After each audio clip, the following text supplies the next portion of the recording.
Hello guys and welcome to the lecture number of 15 of solids of solutions. आज guys second chapter हमारा शुरू हो चुका है, 2 लेक्चर में ले चुका हूं, तो आप समझ ही गए होंगे कि हमारी डेडिकेटेडली पढ़ाई चल रही है। आप भी आई होप आप डेडिकेटेडली पढ़ाई कर रहे हो उस तरीके से। गाइस आज हमको लेना था वेपर प्रेशर के बेसिक कंसेप्ट्स को, राउल्ट्स लॉ लेना था मेन मतलब हमको आज, है ना। और उसके बाद आइडियल नॉन आइडियल सॉल्यूशंस अगर होगा तो हम आज लेंगे, ठीक है ना, आइडियल और नॉन आइडियल। इसके आगे गाइस जो भी हम कॉलिगेटिव प्रॉपर्टीज देखने वाले हैं, कॉलिगेटिव प्रॉपर्टीज, वो हम 4 प्रॉपर्टीज सीखेंगे बेसिकली, और उसके आधार पे आपको सारे न्यूमेरिकल्स आएंगे। तो ये बात आपको नोटिस करनी जरूरी है, इन कॉलिगेटिव प्रॉपर्टीज जो अभी आने वाली आगे वाले लेक्चरों में बहुत जरूरी है, और उसके पहले जरूरी है ये लॉज और ये बेसिक कंसेप्ट सीख लेने आपको, ताकि किसी भी तरह का ट्रिकी क्वेश्चन आ जाए एमसीक्यू बेस में या प्रॉपर न्यूमेरिकल बेस में, तो आपको चीजें समझ में आ जानी चाहिए। ठीक है गाइस, तो स्टार्ट करते हैं। तो सबसे पहली बात वेपर प्रेशर। वेपर प्रेशर में आपको 2 तरीके के बताऊंगा। एक नॉर्मल वेपर प्रेशर, आप जो शब्द से अनुमान लगा रहे होगे प्रेडिक्टिव, वो एक वेपर प्रेशर है। यानी कि अब यहां पे हम लिक्विड के बारे में बात कर रहे हैं, सॉलिड सॉल्वेंट है, तो बेसिकली पहले हम लिक्विड के बारे में बात करेंगे। लिक्विड वेपर प्रेशर क्या होता है? लिक्विड वेपर प्रेशर यानी कि लिक्विड से निकलता हुआ वेपर, अगर मैं क्लोज कंटेनर लूं, उस वेपर का प्रेशर लिक्विड सरफेस पे या उस कंटेनर के लिड पे कितना होगा, उसको हम बेसिकली वेपर प्रेशर बोलेंगे, है ना। लिक्विड से निकलता हुआ वेपर अगर उसको हम हीट कर रहे हैं तो कितना प्रेशर होगा, है ना, वो कितना, जैसे अब देखो हम किसी चीज को हीट कर रहे हैं, किसी लिक्विड को अगर हम हीट एनर्जी सप्लाई कर रहे हैं तो क्या होगा, इसके जो मॉलिक्यूल्स है, लिक्विड मॉलिक्यूल्स, उसकी एनर्जी लेवल बढ़ जाएगी, और वेपर बनने के लिए ये लिक्विड सरफेस पे या इस क्लोज लिड पे ये कोई फोर्स एक्सर्ट करेगा, है ना, फोर्स एक्सर्शन यानी कि फोर्स एक्सर्ट करेगा। तो ये जो इस वेपर का दबाव है, प्रेशर है उस चीज पे, इस लिक्विड सरफेस पे, along with this closed container in which it is there, so that is the basic vapor pressure। और एक बात आपको मेन चीज सीखनी है, इक्विलिब्रियम वेपर प्रेशर क्या है। इक्विलिब्रियम वेपर प्रेशर यानी कि क्या? देखो गाइस चीजें ऐसी होती है, अब मैं आपको 3 इसमें बता दूंगा, शायद आपको समझ में आ जाए। क्लोज कंटेनर है समझ लो, और इस क्लोज कंटेनर में लिक्विड है, ठीक है। अगर मैं इसको हीट एनर्जी अप्लाई कर रहा हूं, शुरुआत में क्या होगा, वेपर रेट ज्यादा होगा, यानी कि मैं इस लिक्विड को अभी हीट कर रहा हूं इनिशियली, तो इसके मॉलिक्यूल जो है लिक्विड के वो एक्साइट होंगे, है ना, और वो वेपर बनने की कोशिश करेंगे, यानी कि वेपराइजेशन रेट ज्यादा होगा कंडेंसेशन रेट से। कंडेंसेशन रेट, अभी तो कंडेंसेशन शुरू भी नहीं हुआ है ना गाइस। ऐसा एक टाइम आएगा कंडेंसेशन रेट जो है, कंडेंसेशन रेट वो नेग्लिजिबल होगा, यानी कि इज इक्वल टू 0 होगा, और वेपराइजेशन इज टेंडिंग टू 1, मतलब वो इनिशियली स्टार्ट हो रहा है अभी वेपराइजेशन, राइट। और दूसरा केस में अगर लूं, जैसे जैसे मैं आगे आगे बढ़ता हूं इसी प्रोसेस में, तो कंडेंसेशन और वेपराइजेशन, यहां पे वेपराइजेशन ज्यादा होगा, यानी कि क्या, कंडेंसेशन जस्ट शुरू हुआ होगा, है ना। जैसे जैसे वेपर बन रहे हैं वो कंडेंस होने लगेंगे, वापस कंडेंस होने लगेंगे, और एक कंडेंसेशन वाले मॉलिक्यूल्स हैं वेपर, और यहां से जो बन रहा है ये वेपर, ये vaporisation and condensation both are taking place simultaneously, right guys, because this is a close lid. और एक ऐसा टाइम आएगा जहां पे rate of vaporisation will equal the rate of condensation, यानी कि जितना लिक्विड वेपराइज हो रहा है उतना ही वेपर कंडेंस होके वापस लिक्विड बन रहा है। So this can be called as a thermodynamic equilibrium, यानी कि क्या, इनके जो 2 वेपराइजेशन रेट्स और कंडेंसेशन रेट्स हैं, ये दोनों सेम हो चुके हैं। यानी कि क्या, स्टार्टिंग में हम देखें, जब स्टार्टिंग में मैंने अप्लाई किया था हीट, तो स्टार्टिंग में लिक्विड मॉलिक्यूल्स एक्साइट होके वेपराइज हो रहे थे, है ना। उसके बाद थोड़ी देर बाद कंडेंसेशन शुरू हो गया, यानी कि क्या, लिड को टकरा करके इसके वेपर मॉलिक्यूल जो लिक्विड बन रहे थे, कंडेंसेशन हो रहा था, और धीरे धीरे क्या होता है, कोई भी सिस्टम इक्विलिब्रियम में आने का देखता है। अगर इक्विलिब्रियम का मैं आपको प्रॉपर एग्जांपल दूं तो समझ लो गाइस, एक चाय का कप है, एक चाय का प्याला है, और आप उसको उस बाउल में से निकाल करके आप उसको एक कप में लेकर के आए और अपने रूम टेम्परेचर में यानी कि इस रूम में रख दिया। ठीक है, रूम में रखने के बाद चाय का टेम्परेचर जो है वो ज्यादा है और रूम का कम है, तो वो दोनों उस रूम टेम्परेचर को अटेन करने की कोशिश करेगा। यानी कि कोई भी सिस्टम इक्विलिब्रियम के पास जाने की कोशिश करता है। अब गाइस, रूम टेम्परेचर पे चाय का टेम्परेचर इक्वल होने के बाद उससे कम वो टेम्परेचर नहीं हो सकता, क्योंकि this will be the equilibrium state and below this it can't go, about this it can't reach. ठीक है, तो चाय का जो कप है वो रूम टेम्परेचर के इक्वल हो जाएगा। चाय का कप इससे कम नहीं हो सकता, इससे लोअर हो नहीं सकता, क्योंकि अगर इससे लोअर होना है तो वापस उसको कोई एनर्जी कंस्ट्रेंट लगेगा, जैसे कि कोई फ्रीजिंग, उसको फ्रीज करना पड़ेगा हमको, उससे कम करना है तो, है ना, रूम टेम्परेचर को चेंज करना पड़ेगा और सिस्टम को चेंज करना पड़ेगा। सो सिमिलरली अगर आपको और एक एग्जांपल दूं वाटर लेवल का, तो वाटर लेवल हमेशा ऊपर से नीचे जाता है। पानी कभी नीचे से ऊपर जाने के लिए उसको पंप लगाना पड़ता है ना, मोटर लगानी पड़ती है उसको। So each and every system tries to attain an equilibrium state. So equilibrium state में रेट ऑफ वेपराइजेशन और रेट ऑफ कंडेंसेशन जब इक्वल हो जाएंगे तो उस वेपर प्रेशर जो लिक्विड पे एग्जर्ट करेगा, वेपर है ना, वो वेपर जो लिक्विड सरफेसेस पे एग्जर्ट करेगा उसको हम बोलेंगे इक्विलिब्रियम। थर्मोडायनामिक इक्विलिब्रियम जब अटेन हो जाएगा उस कंडीशन में जो प्रेशर होगा उसको बोलेंगे हम इक्विलिब्रियम वेपर प्रेशर। ठीक है, थोड़ा सा गाइस मुश्किल है, थोड़ा सा समझने के लिए हार्ड है। जैसे जैसे आप आगे सीखोगे कि वेपर प्रेशर इक्विलिब्रियम वाले को मेजर कैसे करते हैं, वेपर प्रेशर एग्जैक्टली होता क्या है, हम न्यूमेरिकल्स में देखेंगे, अगर कंडीशंस देखेंगे वेपर प्रेशर के, तो आपको धीरे धीरे समझ में आ जाएगा। लेकिन फिलहाल ये समझ लो कि जो अगर हमने किसी भी लिक्विड को हीट किया तो लिक्विड मॉलिक्यूल जब एक्साइट होते हैं वेपर बनने के लिए और लिक्विड सरफेसेस पे जो भी प्रेशर एक्सर्ट करते हैं उसको वेपर प्रेशर बोलते हैं, इक्विलिब्रियम वेपर प्रेशर। आप ध्यान में रखो ये कंडीशन कि rate of vaporisation is equal to rate of condensation. ये धीरे धीरे वक्त के साथ आपको समझ में आ जाएगा। मैं वापस ये कंसेप्ट रिपीट करता जाऊंगा अलग अलग तरीके से, जैसे कि आपको समझ में आए। डाउट्स हो गए तो प्लीज पूछना, ठीक है गाइस। सो आई होप आपको अच्छी तरीके से समझ में आ गया होगा कि मैं क्या बोलना चाह रहा हूं। Vapour pressure as the name suggest it's very easy to understand. आपने 11 में भी वापस सीखा होगा, सो एक काइंड ऑफ रिवीजन हो गया आपका। और यहां पे इक्विलिब्रियम वेपर प्रेशर फिलहाल तो नहीं, लेकिन आगे आपको जरूर लगेगा। ठीक है, तो इक्विलिब्रियम वेपर प्रेशर और वेपर प्रेशर हमने देख लिया। तो गाइस अभी हम स्टार्ट करेंगे राउल्ट्स लॉ से। आई होप आप नोट्स वगैरह सब ठीक से निकाल रहे हो। ठीक है, Raoult's law.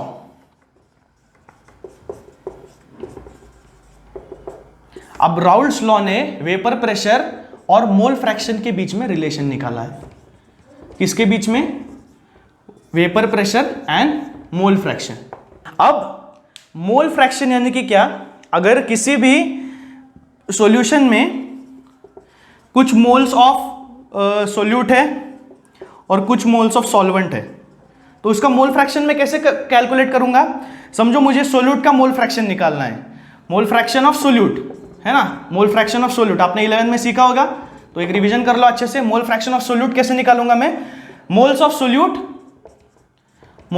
Solute divided by total moles, यानी कि moles of solute plus moles of solvent, यानी कि टोटल मोल्स। ठीक है, समझ में आ रहा है? मोल फ्रैक्शन मतलब बेसिकली अगर मोल फ्रैक्शन ऑफ सोल्यूट निकालना है मुझे, तो moles of solute upon total number of moles, यानी कि moles of solute plus moles of solvent. और मोल्स ऑफ मुझे सॉल्वेंट निकालना है मोल फ्रैक्शन, तो ऊपर आएगा न्यूमरेटर में moles of solvent upon moles of solute plus moles of solvent. ठीक है, नीचे जो होगा वो टोटल मोल्स होगा और ऊपर मोल्स, यानी कि मोल फ्रैक्शन हमको एक मात्रा बताता है कि कितना फ्रैक्शन मोल्स सोल्यूट है और कितना सॉल्वेंट है, यानी कि पता चलता है कितने मोल सोल्यूट ज्यादा है सॉल्वेंट से, या कम है, या इक्वल है। ठीक है, अगर मोल फ्रैक्शन मेरा आता है 0.5, ठीक है, तो mole fraction overall is total always 1। Okay, so अगर मेरा मोल फ्रैक्शन आता है 0.5 तो 50% सोल्यूट और 50% सॉल्वेंट है। अगर मेरा मोल फ्रैक्शन आता है 0.6 तो 60% सोल्यूट है। अगर सोल्यूट 0.6 आता है मोल फ्रैक्शन तो 60% सोल्यूट है और 40% उसमें सॉल्वेंट है, ऐसा मैं समझता हूं। तो मोल फ्रैक्शन मुझे एक टेंडेंसी टू मेजर देता है कि उसमें कितने मोल्स, कौन ज्यादा है कौन कम है। ठीक है, तो आपको ये भी समझ में आ गया होगा। तो राउल्ट्स लॉ ये बताता है हमको कि वेपर प्रेशर और मोल फ्रैक्शन में क्या रिलेशन है। इसके पहले आपको और एक चीज बेसिक जानना जरूरी है, वो है पार्शियल वेपर प्रेशर।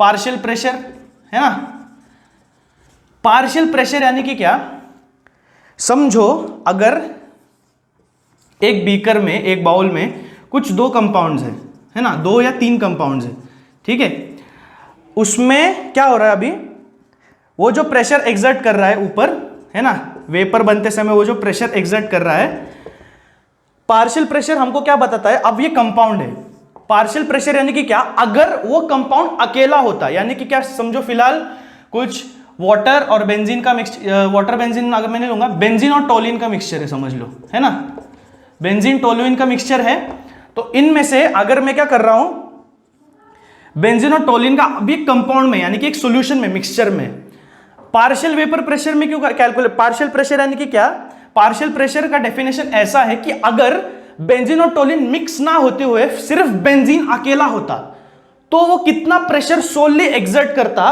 उस पे, उस लिड पे, यहां पे, वो डिफाइन करता है पार्शियल प्रेशर। पार्शियल यानी कि उसका अकेले का प्रेशर, पार्शियल, ठीक है।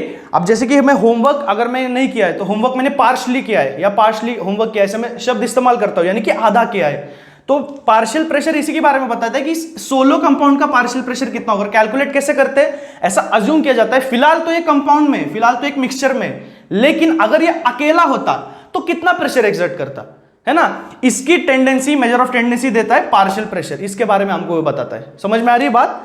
तो पार्शियल प्रेशर ये होता है कि अगर अलोन कोई कंपाउंड है, फिलहाल तो वो मिक्सचर में है, अगर मिक्सचर में ना होता, अगर अकेला होता, तो कितना प्रेशर एक्सर्ट करता। ओके, तो अभी हम देखेंगे राउल्ट्स लॉ के बारे में। गाइस मैं अंडरलाइन बार बार बहुत ज्यादा करता हूं टॉपिक्स को, हेडिंग्स को, क्यों बहुत ज्यादा इंपॉर्टेंट है। मैं आपका थोड़ा अटेंशन सीख करने के लिए, आपका अटेंशन ग्रैब करने के लिए उन चीजों को बार बार अंडरलाइन करता हूं, ताकि आप उसको नोट कर सके। ठीक है गाइस, तो ध्यान दीजिएगा। राउल्ट्स लॉ बताता है रिलेशन वेपर प्रेशर में और मोल फ्रैक्शन में। ठीक है, दोनों चीजें मैंने आपको बेसिकली बता दी है कि क्या होती है, आपने 11th में सीखा ही होगा, तो हमने बेसिक्स अभी कवर कर लिए, उस पर हमने थोड़ा टाइम गवा दिया। लेकिन वेपर प्रेशर और मोल फ्रैक्शन में रिलेशन बताता है कि पहली बात, राउल्ट्स लॉ मतलब अगर आप डेफिनेशन देखें, Raoult's law, the partial vapour pressure, partial pressure in a liquid is equal to the product of mole fraction into the vapour pressure of that liquid. ठीक है, पार्शियल प्रेशर यानी कि क्या, अब पार्शियल थोड़ा सा आप इमेजिन कर लो कि राउल्ट्स लॉ में बोलने की क्या कोशिश की है। Partial pressure is equal to the product of mole fraction into the vapour pressure. ठीक है गाइस, समझो अगर मैं आपको एग्जांपल दूं इसका, राउल्ट्स लॉ में एग्जैक्टली कहना क्या चाहते हैं, छोटा सा एग्जांपल कि समझो टोटल किसी कंपनी में आप 2 लोग हैं, ठीक है ना, 2 लोग हैं जिन्होंने 10,000 रुपीज कमाए हैं और आपका उसमें से 30% शेयर है। बेसिकली अगर आप सोचो कि 2 लोग हैं, उनको 10,000 रुपीज मिले हैं और उसमें से आपका शेयर है 30%, उसका शेयर है 70%, तो आप बेसिकली कैलकुलेट कर सकते हो कि आपको प्रॉफिट मिलेगा 0.30 इंटू 10,000, राइट गाइस, यानी कि टोटल आपको 3,000 रुपए मिलेंगे और उसको 7,000 मिलेंगे, है ना। तो पार्शियल प्रेशर वही बताता है कि स्टार्टिंग में राउल्ट्स लॉ में उन्होंने टेक्स्ट बुक में दिया गया कि 2 बाइनरी सॉल्यूशन है। क्या है 2 बाइनरी मतलब क्या, 2 है ना, बाइनरी, टर्नरी, तो वैसे बाइनरी मतलब 2 सॉल्यूशन है, 2 वोलाटाइल सॉल्यूशन है।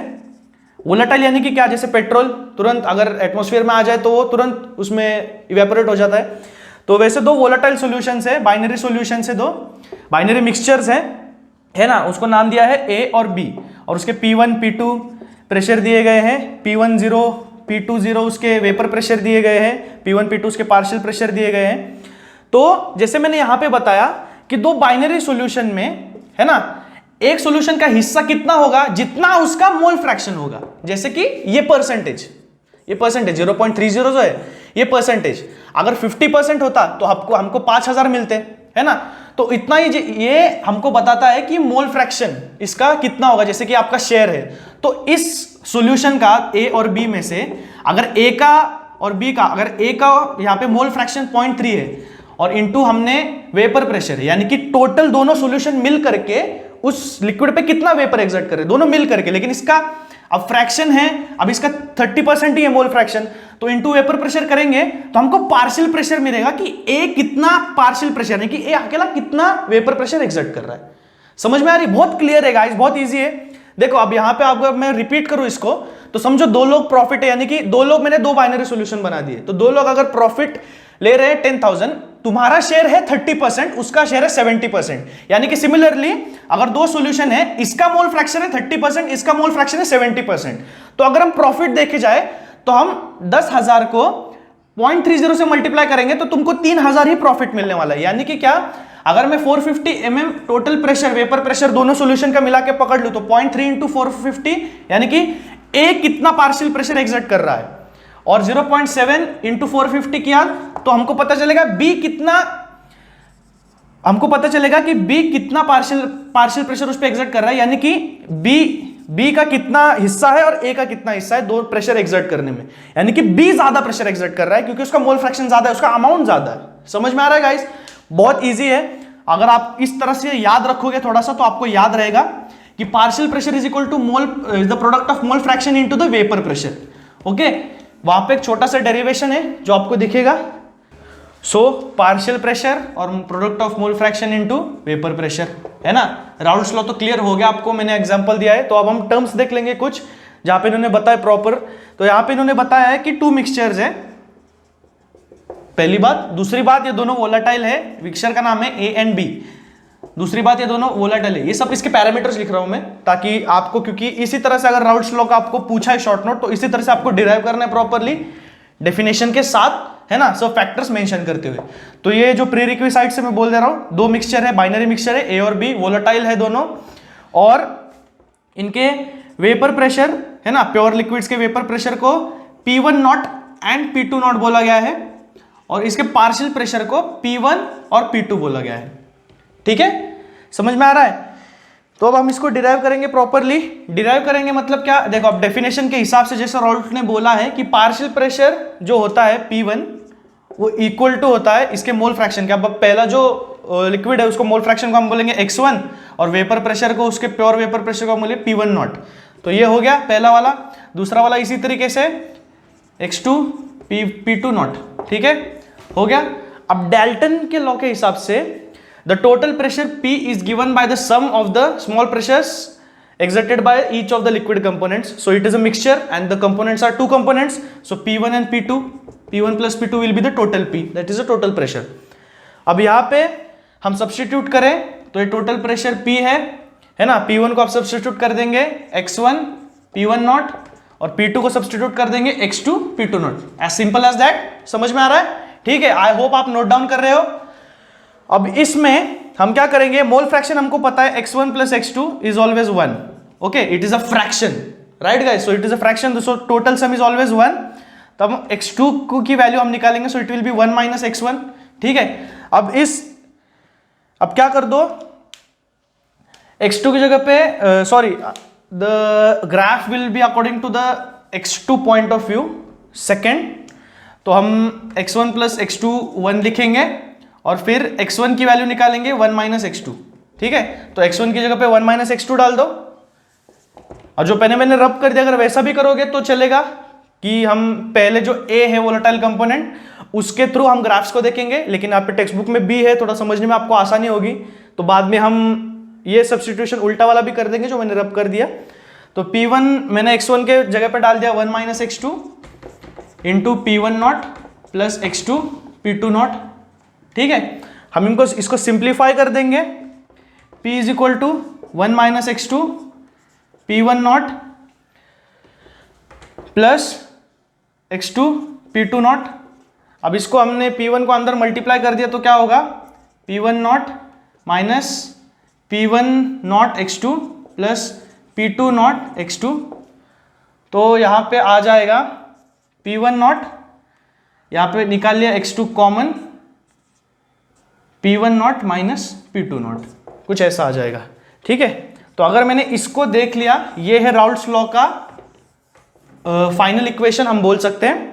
और इसको मैंने ऐसा क्यों लिखा, y is equal to mx plus c के फॉर्म में, जिससे जहां पे y वर्सेस x का ग्राफ हमको बनाना है, तो y is equal to mx plus c, जहां पे m स्लोप है, c इंटरसेप्ट है, तो उस फॉर्म में मैंने बनाया है।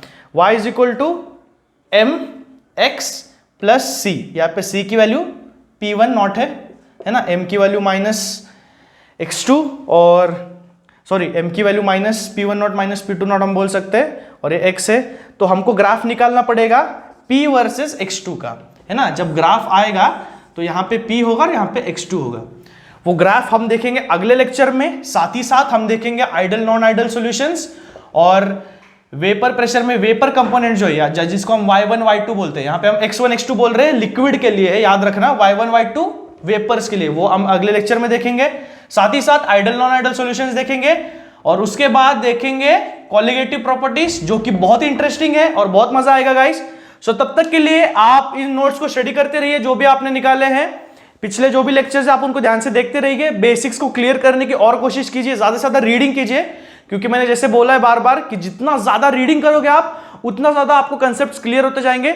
सो 11th की टेक्स्ट बुक्स आपने अगर रखी होंगी तो उसमें भी ये कंसेप्ट वापस आप रिकॉल कर लीजिए, प्रॉपर से रीड कर लीजिए, ठीक है। सो तब तक के लिए लाइक शेयर सब्सक्राइब करते रहिए। जिसको नहीं पता है अब भी वक्त है, बताइए।